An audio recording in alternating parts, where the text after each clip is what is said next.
Welcome to Pollen Weather by Pollen Wise App. It's Friday, October 2nd. I'm Landon Bunderson, and this is the place for daily allergy news and forecasts. The Midwest cool down is spreading eastward to the coast, and the West Coast is turning in record heat. Looking at last night's overnight lows, we didn't get any frost outside of the high Rockies, so no abrupt end to ragweed and chenopod season today. Just a reminder, if you're watching on YouTube, like and subscribe. Over on the pollen forecast map, South Florida and the Midwest will see a little precipitation. Otherwise, today will be a dry day. I know there are a lot of red numbers on the map today, but notice that there's only 190 forecasted today. Congratulations, Oklahoma City. There are also several 77s on the map. That's just barely into the very high category of the pollen index. I guess my point is things are maybe not quite as high as they might seem. Utah turns in its lowest high in a while at 53. The East Coast is still drying out, though I don't see the Northeast rebounding that much. I know inland New York got frost last week, for example.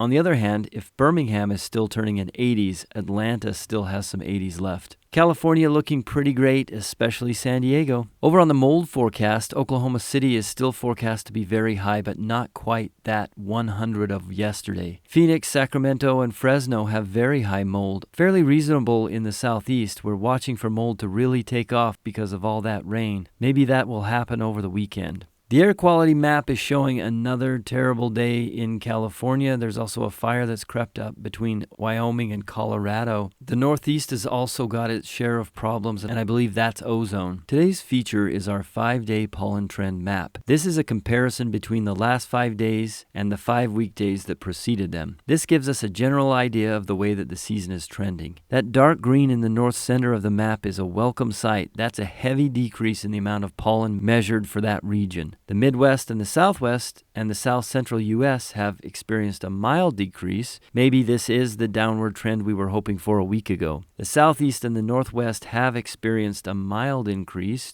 Rain suppressed the pollen in the southeast last week, and a couple of dry days in the region this week made it score higher, so we're not really sure where we are in the season down there. Thanks for listening. Remember, you can find previous episodes on the Pollen Channel on YouTube. If you're watching on YouTube, check out the Pollen Wise app, the only place for real hourly pollen and mold counts.